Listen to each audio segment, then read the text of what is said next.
अस्सलाम वालेकुम। अॼु असां पचायूं था पटाटनि जूं टिक्कियूं, पोटैटो कटलेट्स। ही तक़रीबन हर को पचाईंदो आहे, हर घर में पचंदा आहिनि। हर कंहिंजो पचाइण जो पंहिंजो पंहिंजो तरीक़ो आहे, हर कंहिंजो मिर्च मसाले जो पंहिंजो अलॻि ज़ाइक़ो आहे, पंहिंजो अलॻि वज़न आहे। मां कीअं पचाईंदी आहियां अॼु मां तव्हांखे उहो थी ॿुधायां। ही मूं वटि अधु किलो पटाटा आहिनि जेके बॉइल करे छिले ऐं मूं हिननि खे मैश करे छॾियो आहे, चिथे छॾियो आहे। उन खां पोइ मां हिन में विझंदसि ही 1.5 टीस्पून, 1.5 नंढो चमचो लूणु, 1 नंढो चमचो ॻाढ़ा मिर्च ऐं अधु नंढो चमचो ही कारा मिर्च। इहे असां हिन में विझूं था, मसालो सुकल ऐं पीठल। उन खां पोइ आहे ही 1 चमचो लीमे जी रस, 1 नंढो चमचो, छो त हिन में अगरि घणो विझंदासीं त ही पतरो थी वेंदो ऐं पोइ हिन मां टिक्कियूं कोन ठहंदियूं। सो ही 1 नंढो भरियल चमचो लीमे जी रस आहे। उन खां पोइ ही आहिनि ही 1 नंढड़ो बसर कटियल आहे, नंढी साइज़ जो, तमामु नंढो न आहे पर मीडियम खां थोरो नंढो आहे। ऐं पोइ आहिनि ही सावा धाणा, इहे असां हिन विझंदासीं। पोइ आहिनि ही मटर पीज़ बॉइल थियल, हिननि में थोरो लूणु विझी मूं हिननि खे बॉइल कयो हो, तक़रीबन ही 1 प्याली आहिनि। ऐं ही ॻरियल आहिनि, छाणे हिननि जो पाणी ड्रेन करे छॾियोसीं ऐं हाणे असां हिन खे पटाटनि में मिलाईंदासीं। ही सभु शयूं शामिलु करण खां पोइ अच्छा, उन खां अलावा असांखे खपंदो ही थोरो तेल हथ खे हणण लाइ, छो त जॾहिं असां ही टिक्कियूं ठाहींदासीं त तेल हथ खे हणी पोइ ठाहींदासीं। ऐं पोइ आहे ही 1 बेदो, आम तरह घरनि में अंडो था चऊं पर सिंधीअ में या आनू चइबो आहे या बेदो चइबो आहे। सो 1 बेदो हिन में असां ॿोड़े करे टिक्कियूं तरींदासीं। त हाणे असां हिननि खे हिन सॼे मसाले खे मिलायूं था। हाणे ही ॾिसो असांजो मसालो जेको आहे मिली चुको आहे। हिन में बसर, मटर, धाणा, ॿियो जेको बि सुकल मसालो, लीमे जी रस वग़ैरह विझी मूं हिन खे मिलाए छॾियो आहे। हाणे हिन तेल मां असां थोरो थोरो हथु ॿोड़ींदासीं ऐं असां पोइ हिन जूं टिक्कियूं ठाहींदासीं।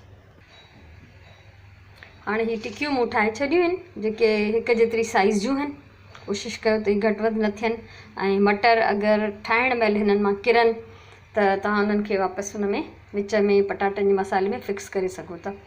ही बेदो त मुंहिंजो पहिरियों खां रेडी आहे जेको मूं फिटी छॾियो। ऐं ही फ्राइंग पैन में मूं थोरो तेल विझी ऐं हुनखे मीडियम बाहि ते रखियो आहे त जीअं गरम थिए। ही हल्की बाहि ते कोन पचाइबा, ही मीडियम बाहि ते पचाइबा, छो त पटाटा पकल आहिनि। सिर्फ़ु असां हुनजो ॿाहिरियों तह जेको आहे बेदे वारो उहो पचाईंदासीं।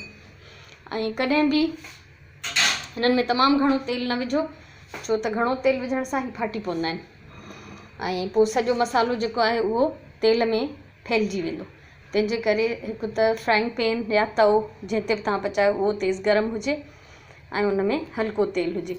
ॿी ॻाल्हि त अगरि तव्हां वेजिटेरियन आहियो, तव्हां अंडो नथा खाइणु चाहियो, बेदो नथा विझणु चाहियो, त तव्हां नॉन स्टिक पैन में सफ़ा हल्को तेल ईअं सिर्फ़ु सणिबो करे, चिकनो करे, पोइ तव्हां हुनखे टिक्कियुनि खे डायरेक्ट तरियो, तॾहिं तव्हांजूं जेके आहिनि सही तरह सां तरिजी वेंदियूं। सो असां हाणे कयूं था बिस्मिल्लाह, तरणु शुरू था कयूं। अच्छा, ही मीडियम साइज़ टिक्कियूं आहिनि, बिस्मिल्लाहिर्रहमानिर्रहीम, न तमामु घणियूं वॾियूं आहिनि न नंढियूं आहिनि। सो हिकु साइज़ हुजनि, इक्वल हुजनि त वधीक सुठो आहे, ॾिसण में बि सुठियूं लॻंदियूं आहिनि। बैलेंस हुजणु खपे खाधे में। ऐं किन माण्हुनि खां मूं इहो बि ॿुधो त चई त खाधो त पेट में वेंदो न, पोइ जहिड़ियूं बि हुजनि। सो पेट में त वेंदो, पर हाणे पेट ताईं वञण खां पहिरियों वात में वेंदो, ऐं वात में वञण खां पहिरियों नज़रनि में वेंदो। त जेकॾहिं ॾिसण में वणंदो त खाइण में बि वणंदो, पर जे ॾिसण में ई सुठो न हूंदो, प्रेज़ेंटेशन ई सुठी न हूंदी, त पोइ खाधे जो मज़ो बिल्कुलु बि कोन ईंदो। सो ही असां हिननि खे मीडियम बाहि ते तरींदासीं ऐं बिल्कुलु डीप फ्राई नाहे करिणो।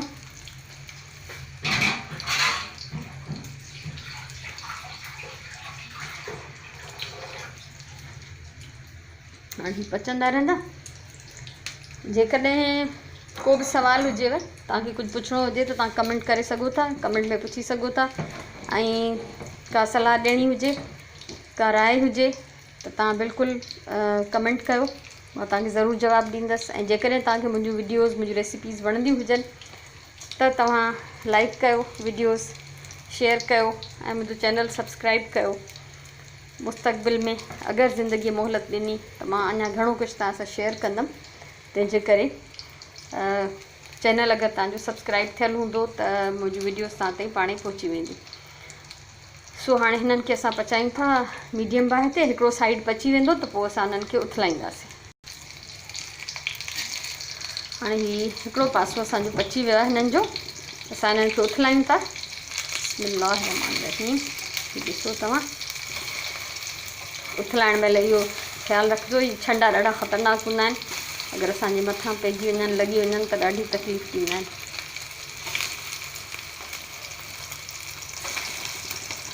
आम तरह त नॉन स्टिक पैन में न यूज़ कंदा आहियूं असां स्टील जो टर्नर वराणी, पर हीउ मुंहिंजो एॾो तमामु हिकिड़ो सन्हड़ो थिन हिकिड़ो पट जहिड़ो आहे ऐं मां ॾाढी एहतियात सां हिनखे उथलाईंदी आहियां। हिन सां शयूं ॾाढी सुठे नमूने उथली वेंदियूं आहिनि। सो छो त हिन जी कोशिशि कबी आहे त हिन ते स्क्रैच न पए। इहा त हाणे अॼुकल्ह हर कंहिंखे ख़बर आहे ई, पर मूं जीअं त स्टील सां उथलाए पिया मूं चयो त शायदि तव्हां कोई इहो महसूसु करे।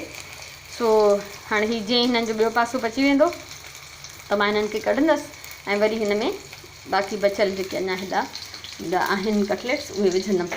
हाणे तव्हां हीउ ट्राए कयो, लीमे जी रस, कारा मिर्च ऐं मटर, इहा हिकिड़ी नई शइ आहे शायदि तव्हांजे लाइ। ऐं तव्हां इहो विझी ॾिसो, हिन सां ज़ाइके ते एॾो त सुठो फ़र्क़ु पवंदो आहे जो जेको बि खाईंदो तव्हांजी तारीफ़ ज़रूरु कंदो। ऐं मूं पहिरियों बि चयो त खाधो हमेशह प्यार सां पचायो, इहो ज़ाइको मुहबतुनि जो हूंदो आहे। कम वारी मासी बि करे वेंदी आहे, बुर्ची रखंदो उहो बि पचाईंदो, उनजी नौकिरी आहे, ठीकु आहे न। सो बहितर इहो आहे त जॾहिं पाण कयो त उनखे इंतिहाई मुहबत सां, प्यार सां पचायो, ख़ुशीअ सां पचायो त तव्हांजे खाधे में सवादु ईंदो। तव्हांजी राय जो इंतज़ारु रहंदो त हीअ तव्हांखे रेसिपी कीअं लॻी आहे, ऐं ट्राए कजो, ट्राए करे ज़रूरु ॿुधाइजो त जॾहिं तव्हां पचायो त घर में ॿियनि खे वणी न वणी, उन्हनि जो रिएक्शन कहिड़ो हुयो। सो मुंहिंजी प्लेट बि तयारु आहे हिन पासे, त जीअं ई पची वेंदियूं ॿई पासा चङी तरह सां त मां हिननि खे लाहे वठंदसि। तक़रीबन ॿई पासा पची विया आहिनि।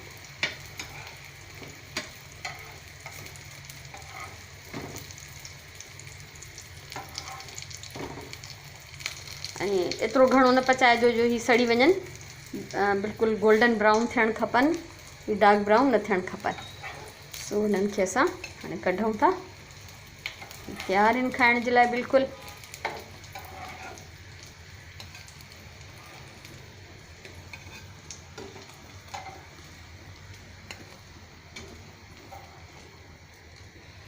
असांजा ही मज़ेदार कटलेट्स तयारु आहिनि। उमेदु आहे तव्हांखे पसंदि ईंदा। राय जो इंतज़ारु रहंदो ऐं ज़रूरु ॿुधाइजो तव्हां कीअं लॻो। अलाह तव्हांखे ख़ुशि रखे। अल्लाह हाफ़िज़।